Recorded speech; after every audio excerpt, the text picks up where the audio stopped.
Dattaguru welcome to daily vlogs as usual. ಇವತ್ತು ನಾವು first ಕ್ಲಾಸಾಗಿ ಜಳಕ ಮಾಡಿ ರೆಡಿಯಾಗಿ ನಮ್ಮ ಗಾಡಿಯನ್ನು ತಕ್ಕೊಂಡು ನಾವು ಸೀದಾ ಒಂದು ಕಡೆ ಕೆಲಸ ಇತ್ತು ರೀ. ಎಲ್ಲಂತ ನಿಮಗೂ ಗೊತ್ತಾಯ್ತದ, ಯಾಕಂದ್ರೆ ಕರೆಂಟ್ ಅಕೌಂಟ್ ಮಾಡ್ಸೋಕೆ ನಾವು ಕರ್ನಾಟಕ ಬ್ಯಾಂಕಿಗೆ ಹೋಗಿ ಅಲ್ಲಿ ಏನೇನು ಡಾಕ್ಯುಮೆಂಟ್ಸ್ ಇತ್ತು ಅದನ್ನೆಲ್ಲ ಸಬ್ಮಿಟ್ ಮಾಡಿ ಹೊಳ್ಳಿ ಕ್ಲಾಸ್ ಚಾಲೂ ಮಾಡಿದ್ವಿ.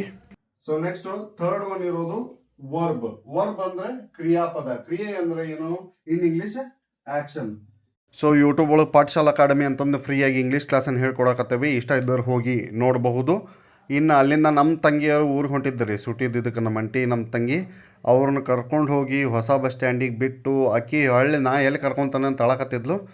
ಯಾವಾಗ ಊರು ಹೊಂಟಾನೆ ಅಂತ ಕನ್ಫರ್ಮ್ ಆಗ್ತಾವೆ ಸುಮ್ಮನೆ ಆದ್ಲು. ಹೊಳ್ಳಿ ಮನೆಗೆ ಬರಾಕತ್ತಿದ್ದೆ, ಮಳೆ ಹಚ್ಚಿ ನಿಂತು ಕಟ್ಟಾಕತ್ತೈತಿ. ಈ ಹುಡುಗರು ಮಳೆಯಾಗ ತೋಯಿಸ್ಕೊಂತ ಪಾಪ ಹೊಂಟಿದ್ರು. ಅಲ್ಲಿಂದ ನಾವು ಸೀದಾ ಹೋಗಿದ್ದು ಕಾಯಿಪಲ್ಯ ತರಕ್ಕೆ.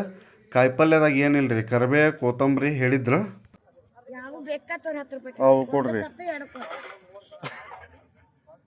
ಸೊ 10 ರೂಪಾಯಿಗೆ 2 ಕೊತ್ತಂಬರಿ ಅಂತಂದ್ರು. ಹೊಳ್ಳಿ 10 ರೂಪಾಯಿಗೆ ಅದೊಂದು ಟೊಂಗಿ ಇದನ್ನು ಮುರಿದು ಕೊಟ್ರಿ. ಅದನ್ನು ತೊಗೊಂಡು ನಾವು ನೆಕ್ಸ್ಟ್ ಹೋಗಿದ್ದಲ್ಲೇ ಬಾಜು ಮೆಣಸಿನ್ಕಾಯಿ ತೊಗೊಳಕ್ಕೆ. 20 ರೂಪಾಯಿ ಪಾವು ಕಿಲೋ ಮೆಣಸಿನ್ಕಾಯಿ ಅಂತಂದ್ರೆ ಆದಂಗೆ ಅಲ್ಲಿ ಮಾದಪ್ಪನ ಜಾತ್ರೆ ಅಂತಂದು ಅದನ್ನು ಕೊಟ್ಟು ತೊಗೊಂಡು ಅಲ್ಲಿಂದ ನಾವು ಸೀದಾ ಹಿಟ್ಟಿಂಗ್ ಗಿರಣಿ ಬರೋದ್ರಾಗ ರಾತ್ರಿ ಆಗಿತ್ತು. ಸೊ ಇಲ್ಲಿಗೆ ವ್ಲಾಗನ್ನು ಎಂಡ್ ಮಾಡೋ ಟೈಮು. ಮತ್ತು ಸಿಗೋಣಂತ್ರಿ ಹಿಟ್ಟು ರುಬ್ಬಾಕತ್ತೇವೆ. ಅದಾದಮೇಲೆ ನೋಡೋಣ ಅಂತ ಹೇಳ್ತಾ ನನ್ನ ವ್ಲಾಗನ್ನು ಮುಗಿಸ್ತೀನಿ. ದತ್ತಗುರು ನಮಸ್ತೆ.